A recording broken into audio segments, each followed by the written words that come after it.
Hey guys, welcome back to the another video of government job channel. तो guys, आज के इस video में मैं आपको बताने वाली हूँ इंडियन कोस्ट गार्ड की तरफ से assistant commandant general duty commercial pilot licence and technical की पोस्ट के लिए न्यू वैकेंसीज निकाली गई है। तो गाइस, ये जो न्यू वैकेंसीज होने वाली है ये 02-2022 के बैच के लिए होने वाली है। तो गाइस, अगर आप इस पोस्ट के लिए एलिजिबल हुए तो आप फॉर्म जो है वो फिलअप कर सकते हैं 6 दिसंबर से और 17 दिसंबर तक इसका लास्ट डेट होने वाला है। तो गाइस, ये जो वैकेंसीज होने वाली है ये इस वैकेंसीज के लिए male and female both candidates apply कर सकते हैं। यहाँ पर कम्प्लीटली बताया गया है कि इंडियन मेल कैंडिडेट और फीमेल कैंडिडेट्स अप्लाई करने के लिए एलिजिबल है। ऑनलाइन तरीके से आपको एप्लीकेशन भेजना पड़ेगा। लेकिन गाइस, जो एलिजिबिलिटी क्राइटेरिया है वो कुछ इस तरीके से है कि सबसे पहले है जनरल ड्यूटी की पोस्ट। तो इसमें आपके जो एज लिमिट है गाइस वो 1 जुलाई 1997 से लेकर 13 जून 2001 तक आपकी एज लिमिट मैक्सिमम होनी चाहिए। तो गाइस, अगर आपकी बर्थ डेट इन डेट्स के अंदर आती है तो आप अप्लाई कर सकते हो। लेकिन ये जो पोस्ट है जनरल ड्यूटी की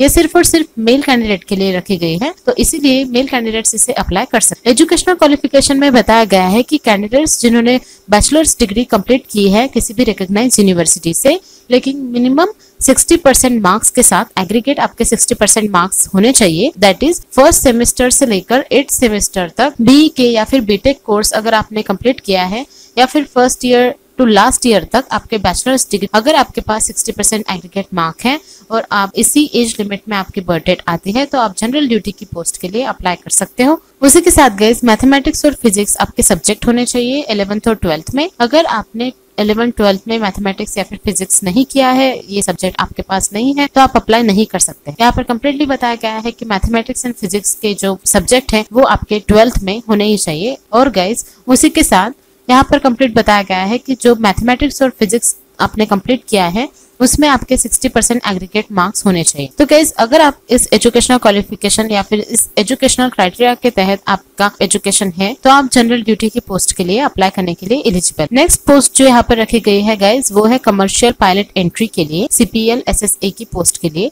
तो यहाँ पर भी गाइस आपकी जो एज लिमिट है वो ज्यादा से ज्यादा 1 जुलाई 1997 से लेकर 13 जून 2003 के बीच में होने चाहिए। तो गाइस, अगर आपकी बर्थ डेट इस डेट्स के बीच में आती है तो आप अप्लाई कर सकते हैं। तो इस पोस्ट के लिए गाइस मेल कैंडिडेट्स भी और उसी के साथ फीमेल कैंडिडेट भी अप्लाई कर सकते हैं। और गाइस, एजुकेशनल क्वालिफिकेशन में बताया गया है कि अगर आपके पास एक करंट या फिर वैलिड कमर्शियल पायलट लाइसेंस है जिसे हम CPL कहते हैं और वो इशू किया है या फिर वैलिडेट किया है director general of civil aviation यानी कि DGCA ने, तो ही आप एप्लीकेशन कर सकते हैं इस पोस्ट के लिए यानी कि कमर्शियल पायलट की एंट्री की पोस्ट के। तो उसी के साथ गाइस, अगर आपने 12th कंप्लीट किया है और आपके पास कंप्लीट 60% मार्क्स एग्रीगेट है और फिजिक्स और मैथमेटिक्स आपका सब्जेक्ट था तो ही आप कमर्शियल पायलट एंट्री के लिए अप्लाई करने के लिए एलिजिबल। नेक्स्ट पोस्ट है guys technical engineering and electrical की पोस्ट। तो यहाँ पर भी गाइस आपकी एज लिमिट जो है वो 1 जुलाई 1997 से लेकर 13 जून 2001 तक होनी चाहिए। तो अगर आपकी बर्थ डेट इसके बीच में आती है तो आप अप्लाई कर सकते हैं। यहाँ पर गाइस सिर्फ और सिर्फ मेल कैंडिडेट ही अप्लाई कर सकते हैं। और गाइस, एजुकेशनल क्राइटेरिया में बताया गया है कि इंजीनियरिंग डिग्री आपके पास होनी चाहिए, लेकिन 60% मार्क्स एग्रीगेट आपके पास होने चाहिए। उसी के साथ गाइस, जो इंजीनियरिंग ब्रांच होते हैं नेवल आर्किटेक्चर या फिर मैकेनिकल मराइन या फिर ऑटोमेटिव या फिर मैकेट्रॉनिक्स और इंडस्ट्रियल एंड प्रोडक्शन और मेटलर्जी और डिजाइन और एरोनॉटिकल और एरोस्पेस, अगर इन ब्रांचेस में से किसी भी एक ब्रांच से आपने इंजीनियरिंग कंप्लीट किया है तो आप एप्लीकेशन कर सकते हो। अगर आपने इलेक्ट्रिकल ब्रांच से इंजीनियरिंग किया है तो आपके पास इलेक्ट्रिकल या फिर इलेक्ट्रॉनिक्स या फिर टेलीकम्युनिकेशन या फिर इंस्ट्रूमेंटेशन एंड कंट्रोल और इलेक्ट्रॉनिक्स एंड कम्युनिकेशन और पावर इंजीनियरिंग और पावर इलेक्ट्रॉनिक्स, अगर आपके पास इन ब्रांच में से किसी भी एक ब्रांच से डिग्री आपने कंप्लीट की है 60% एग्रीगेट मार्क्स के साथ, तो ही गाइज आप टेक्निकल इंजीनियरिंग एंड इलेक्ट्रिकल की पोस्ट के लिए अप्लाई करने के लिए एलिजिबल। उसी के साथ गाइज आपके 12th में एग्रीगेट 60% मार्क्स होने चाहिए, फिजिक्स और मैथ्स आपके पास सब्जेक्ट होना चाहिए। और अगर आपने 12th कंप्लीट नहीं किया है, डिप्लोमा कोर्स किया है, तो उसमें भी गाइज आपके 60% एग्रीगेट मार्क्स होने चाहिए। नेक्स्ट है गाइस कि ये जो SSA की पोस्ट है यानी कि कमर्शियल पायलट एंट्री के लिए जो पोस्ट रखी गई है वो SSA की पोस्ट है यानी कि शॉर्ट सर्विस अपॉइंटमेंट जो होता है उसी के तहत ये पोस्ट रहने वाले हैं। यानी कि गाइस आपकी जो असिस्टेंट कमांडेंट की पोस्ट रहने वाली है वो सिर्फ और सिर्फ 8 ईयर्स की है, यानी कि आपकी जो जॉब है वो 8 ईयर्स की रहने वाली है। और अगर आप एक्सटेंड करना चाहते हो आपकी अपॉइंटमेंट को तो आप 10 ईयर्स तक फर्दर एक्सटेंड कर सकते हो। और अगर आप उससे ज्यादा एक्सटेंड करना चाहते हो तो आप ज्यादा से ज्यादा 14 ईयर्स तक अपनी अपॉइंटमेंट को, अपनी जॉब को एक्सटेंड कर सकते हो। तो गाइज यहाँ पर जो एज लिमिट में आपको रिलैक्सेशन देखने को मिलेगा वो आपकी कैटेगरी वाइज है।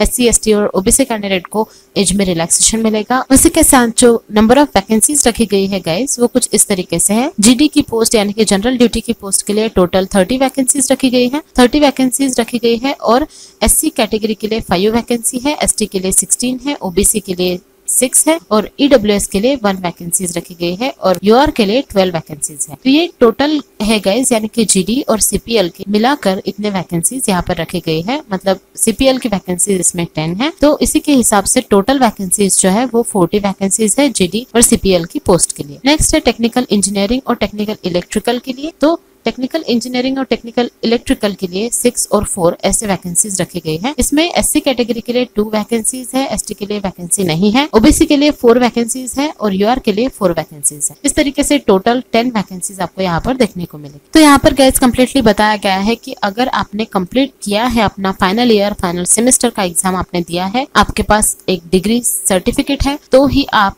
अप्लाई कर सकते हैं। अगर आप अपने फाइनल ईयर में पढ़ रहे हैं, आपका अभी तक एग्जाम नहीं हुआ है फाइनल सेमेस्टर का, तो आप अप्लाई नहीं कर सकते हैं। तो गाइज अगर आप सभी मतलब क्राइटेरिया में बैठते हो तो आप अप्लाई करने के लिए एलिजिबल हैं। आप अप्लाई कर सकते हैं ऑनलाइन तरीके से, जो कि 6 दिसंबर से आपका एप्लीकेशन डेट जो है वो स्टार्ट हो रही है और ज्यादा से ज्यादा 17 दिसंबर तक आपका फॉर्म जो है वो फिलिंग की डेट है। यानी कि अगर आप एलिजिबल है तो आपको जल्दी से फॉर्म स्टार्ट होने के बाद अप्लाई कर देना है। तो गाइज यहाँ पर कंप्लीट जानकारी जो है आपके फॉर्म फिलअप के लिए रखी गई है, ये आप पढ़ सकते हैं। उसी के साथ अगर आप अप्लाई करना चाहते हैं तो आपके लिए कोई भी मतलब फी नहीं रखी गई है। नेक्स्ट है गाइस कि अगर आप अप्लाई करते हो तो आपका जो एप्लीकेशन है वो सबमिट हो जाता है और सबमिट हो जाने के बाद गाइस ज्यादा से ज्यादा 1 महीने के अंदर अंदर आपका एग्जाम भी होने वाला है। आप देख सकते हैं कि यहाँ पर आपके जो एडमिट कार्ड प्रिंट होने की जो डेट है वो भी दिखाई गई है, वो है 28 दिसंबर 2021, यानी कि आपके एडमिट कार्ड जो है वो रिलीज कर दिए जाएंगे 28 दिसंबर 2021 से। तो इसीलिए गाइस अगर आप अप्लाई करना चाहते हैं तो आपको अभी से आपकी प्रिपरेशन जो है वो स्टार्ट करनी पड़ेगी, क्योंकि इसमें स्टेज 1 और स्टेज 2 की एग्जाम होती है। स्टेज 1 में आपकी प्रिलिमिनरी सिलेक्शन की एग्जाम होती है जो कम्प्लीटली रिटर्न एग्जामिनेशन पर बेस्ड होती है, और नेक्स्ट स्टेज 2 जो होती है वो जितने भी कैंडिडेट प्रिलिमिनरी एग्जामिनेशन क्लियर कर लेंगे उन्हीं कैंडिडेट को फाइनल सिलेक्शन यानी कि स्टेज 2 के एग्जाम के लिए बुलाया जाता है। तो गाइस स्टेज 2 की एग्जाम हो जाने के बाद आपको डॉक्यूमेंट वेरिफिकेशन और मेडिकल स्टैंडर्ड के लिए बुलाया जाता है, मेडिकल एग्जामिनेशन के लिए, और इसी तरीके से आपका जो है वो सिलेक्शन हो जाता है। तो गाइस अगर आपको आपके एग्जामिनेशन के रिगार्डिंग और जानकारी चाहिए कि किस तरीके से आपकी एग्जाम होती है, अगर आपको वीडियो चाहिए तो आप कमेंट्स में बता सकते हैं, मैं आपके लिए वीडियो लेकर हाजिर हो जाऊँ। तो गाइस आपकी जो पेमेंट है वो असिस्टेंट कमांडेंट की पोस्ट के लिए स्टार्टिंग पेमेंट होती है 56,100 रुपीज, और नीचे का जो क्राइटेरिया है गाइस ये आपके प्रमोशनल रैंक्स होते हैं। अगर आपका प्रमोशन डिप्यूटी कमांडेंट पर होता है तो आपकी पेमेंट इतनी बढ़ जाएगी। तो इसी तरीके से आपको प्रमोशन होते होते आप डायरेक्टर जनरल तक आपका प्रमोशन हो सकता है, जहां पर आपको पेमेंट लेवल देखने को मिलेगी 2,25,000 रुपीज। तो गाइज अगर आप एलिजिबल है तो जल्दी से अप्लाई कर लीजिएगा 6 दिसंबर से। तो गाइज इस वीडियो में इतना ही था। इस न्यू नोटिफिकेशन के बारे में मैंने आपको कंप्लीट जानकारी दे दी है। तो अगर आपको वीडियो पसंद आया हो तो प्लीज वीडियो को लाइक कीजिए, शेयर कीजिए, और अगर आप हमारे चैनल पर न्यू हैं तो जल्दी से चैनल को सब्सक्राइब कर लीजिएगा। Thank you all. पूछा गया था x² तो ऐसे सवालों को करने के लिए देखिए, एक तो बेसिक ट्रिक है, एक तो लाइक और शेयर ठोक दीजिए, महाकाल का दबा के लाइक और शेयर ठोक दीजिए। पूरा साल मेहनत करता हूं आपके लिए बेटा, ऐसा नहीं चलेगा, ऐसा नहीं।